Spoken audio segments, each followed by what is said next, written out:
اعوذ باللہ من الشیطان الرجیم بسم اللہ الرحمن الرحیم صلی اللہ علی حبیبہ محمد وآلہ واصحابہ وسلم۔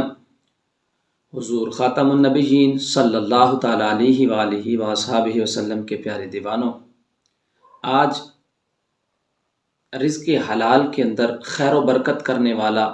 ایک کام جو آقا کریم علیہ الصلاۃ والسلام نے حضرت انس بن مالک رضی اللہ تعالی عنہ کو تعلیم فرمایا ہے، وہ ذکر کرنا ہے کہ کس طرح سے حضور علیہ الصلاۃ والسلام نے رزق کے اندر خیر و برکت والا عمل حضرت انس بن مالک کو سکھایا۔ حضرت انس بن مالک رضی اللہ تعالیٰ عنہ روایت کرتے ہیں کہ حضور علیہ الصلاۃ والسلام نے مجھے کہا، یا بنی اذا دخلت علی اہلک فسلم، اے میرے بیٹے جب تو اپنے گھر میں داخل ہو، اپنے اہل خانہ کے پاس جائے تو فسلم، تو انہیں سلام کر، یکون برکتن علیک، یہ تیرے لیے برکت ہوگا، وعلی اہل بیتک، اور تیرے گھر والوں کے لیے بھی برکت ہوگا۔ سنن ترمذی شریف کی حدیث ہے، یعنی جب بندہ اپنے گھر میں داخل ہو تو گھر میں داخل ہوتے وقت بسم اللہ الرحمن الرحیم پڑھے، اور گھر میں اندر داخل ہوتے ہی اپنے گھر والوں کو، اہل خانہ کو سلام کرے۔ تو یہ وہ عمل ہے کہ جو اس کے رزق کے اندر اور اس کے گھر والوں کے لیے برکت کا سبب ہوگا۔ حضرت سہل بن سعد رضی اللہ تعالیٰ عنہ سے مروی ہے کہ ایک شخص رسول اللہ صلی اللہ علیہ وسلم کی بارگاہ عالی میں حاضر ہوا، اور اس نے حاضر ہو کر تنگ دستی کی شکایت کی،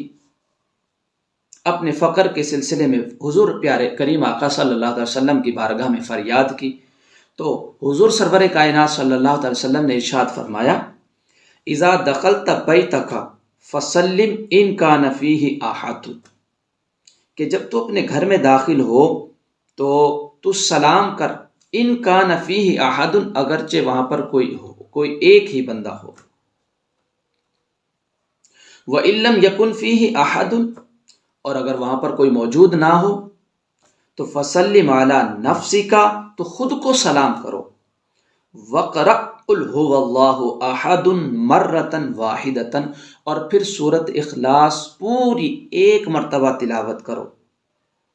تو پھر راوی کہتے ہیں کہ فَفَعَلَ الرَّجُلُ فَأَدَرَّ اللَّهُ عَلَيْهِ رِزْقًا، پس اس شخص نے یہ عمل کیا تو فَأَدَرَّ اللَّهُ عَلَيْهِ رِزْقًا، اللہ تبارک و تعالی نے اس کے رزق کو بڑھا دیا، حتی افاض علی جیرانہ، یہاں تک کہ اس نے اپنے پڑوسی کو بھی دیا۔ اے پیارے مسلمانوں، میرے پیارے پیارے حبیب علیہ الصلاۃ والسلام کا یہ پیارا فرمان ہمیں یہ سکھلاتا ہے کہ جب ہم اپنے گھر میں داخل ہوں تو کوئی گھر میں موجود ہو تو اسے سلام کریں، اگر کوئی بھی موجود نہ ہو تو پھر بھی ہم گھر میں داخل ہو کر سلام کریں،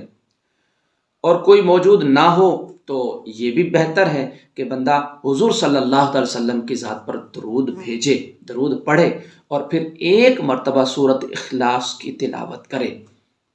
جب بھی گھر میں داخل ہو، دن میں 10 مرتبہ آنا ہو گھر میں، 20 مرتبہ آنا ہو گھر میں، اور اگر کبھی بھول کر گھر میں اندر داخل ہو گیا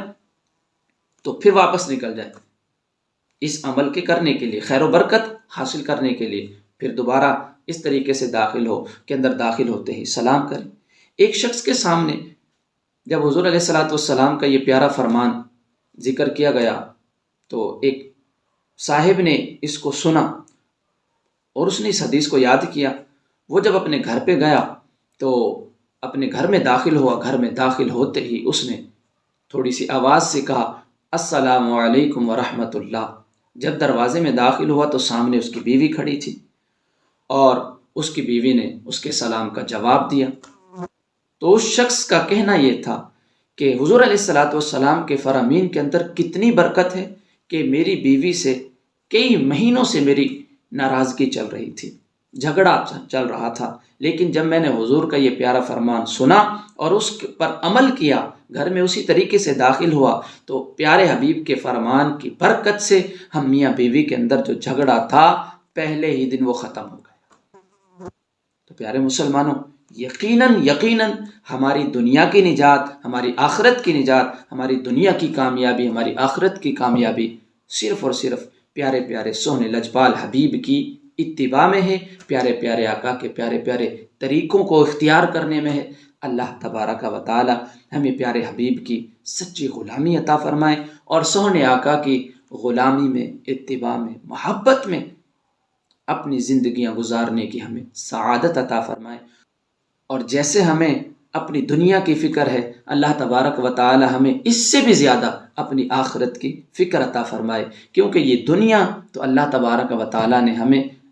ہماری آخرت کی کامیابی کے لیے عطا فرمائی ہے۔ اللہ تعالی ہمیں سمجھ عطا فرمائے اور عمل کی توفیق، اور دوسرے پیارے مسلمانوں تک اس طرح کے پیارے حبیب کے فرامین کو پہنچانے کی سعادت و توفیق عطا فرمائے۔ آمین یا رب العالمین۔